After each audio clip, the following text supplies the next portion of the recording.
Hi friends, this is your pal Scott Garibay, and today I want to talk about Dungeons and Dragons and Tony DiTerlizzi's streamer show, which is on Apple TV, which is called Wondla. Now, I read the book, and this was a YA novel that Tony DiTerlizzi did. He wrote it and illustrated it, and it is stunningly beautiful. I really like the book a lot. It had sequels, and the show is going into the sequel books, which I did not read. And I am really blown away by this, and I want to talk about it, and I want to talk where Dungeons and Dragons is seen in Wondla. So there will be spoilers for Wondla in this, both the book and the series in this content. All right, so let's dig in. Really phenomenal show. I'm very impressed. I think that Apple TV did a fantastic job bringing this book to life. It's very well illustrated. I feel like they actually did change the story pretty significantly, but not in a way that changed the spirit of it, and only in a way that would allow the story to move quickly and to be a little bit more cinematic for the visual medium rather than the prose medium, right? And so it was extremely well done.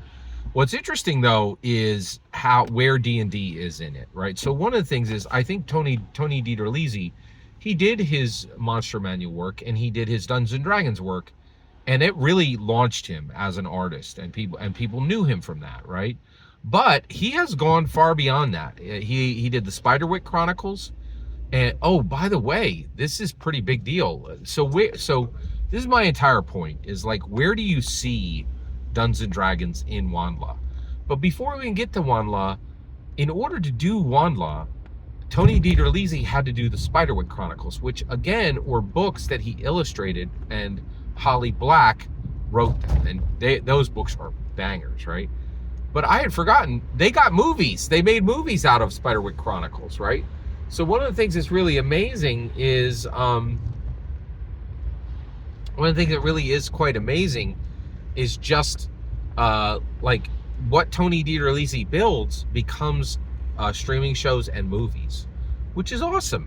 And I think one of the reasons why is he was chosen for Dungeons and Dragons because he's a brilliant thinker, and he has a really distinct visual style. And that's not just being able to draw something that he sees, but to draw something that only he sees. And so the creatures that he was designing, the Tony DiTerlizzi monsters from the Monster Manual, are really unique, really precious, and really valuable, right? And really unique. No one else could have drawn them in the way that he drew them. And they really are absolutely phenomenal. I was really impressed with what an amazing job he did with the Monster Manual. Then he comes along and does Spiderwick, and that gets turned into a movie. Now, that did not get a sequel, which is a shame, because it should have. There's a lot of garbage stuff that got sequels, and that was very good. And it always makes you wonder, like, why do things get sequels and others don't? But I love the books, and I love the movie, right? But now he comes along and he does Wondla, and Apple TV's like, yeah, we'll take that and we'll turn that into a streaming show. So they did. But what I think is really interesting is, so one, his time on D&D helped him to be able to create content that gets shows and movies. I don't think he would have been able to do that if he hadn't worked with the greats, if he hadn't worked with Gary Gygax, if he hadn't worked with Frank Menser, if he hadn't worked with Mulvey, right? Like, he worked with those guys hand in hand and really brought those things to life, right? And so I think it's really fascinating that now, decades later, he is still collecting new checks off the work he did off of Dungeons and Dragons, because imaginatively he's so much farther ahead than his competitors, right? So now, but one thing I think is really also interesting is when you look at Wondla, the creatures in Wondla, they could not have been made if he had not worked on the Monster Manual. So Ravendra, the Pathfinder, he has like bent back knees like a fawn. He's covered in fur, but he's a medium humanoid. He would, Ravendra the Pathfinder would absolutely be a fantastic monster manual species that could fit right in there, right? And would be player, would be a player character player option, right? Now, if it goes too far that direction, you get taken out of the monster manual, but which is interesting. So, but I think they would have fit right in there. The other thing is scale, right? Otto is a large size creature. Rovendra is a medium sized creature. And then there's a scorpion creature in there that's a small size creature. And so you can see that that Tony DiTerlizzi was thinking about the scale of creatures when he built his creatures in Wondla. Also his scorpion creature, right? Very much. All his creatures really show very classic Dungeons & Dragons creature monster design. So I think if you look at Wondla, you can see all over it is Dungeons & Dragons influence.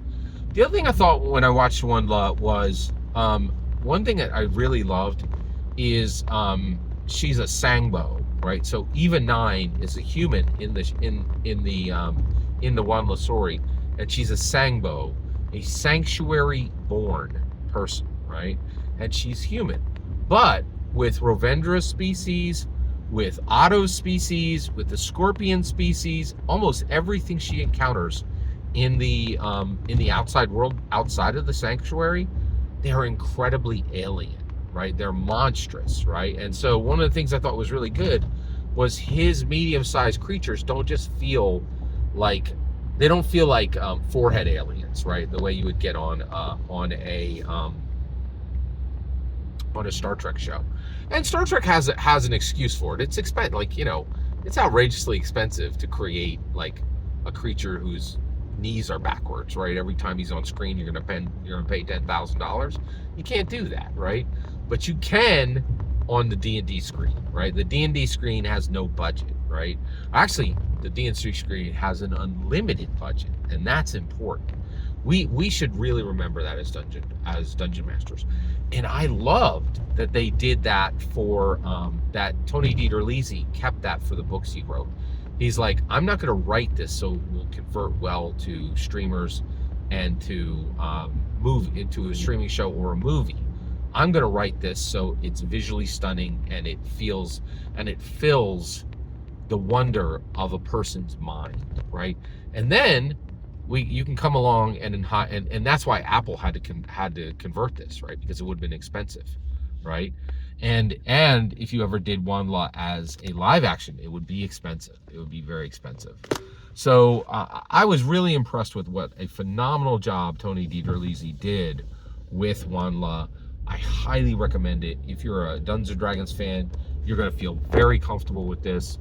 And I'm really just super happy for Tony DiTerlizzi that his success has gone beyond Dungeons & Dragons as well, but he's still very much anchored in Dungeons & Dragons, and Wondla is 100% a D&D canon realm, in my humble opinion. Every single word you just heard in this video is my humble opinion. The important part is when I get to hear your humble opinion. When you get in the comments and send your traffic, please consider liking and subscribing, and have a fetch millennium.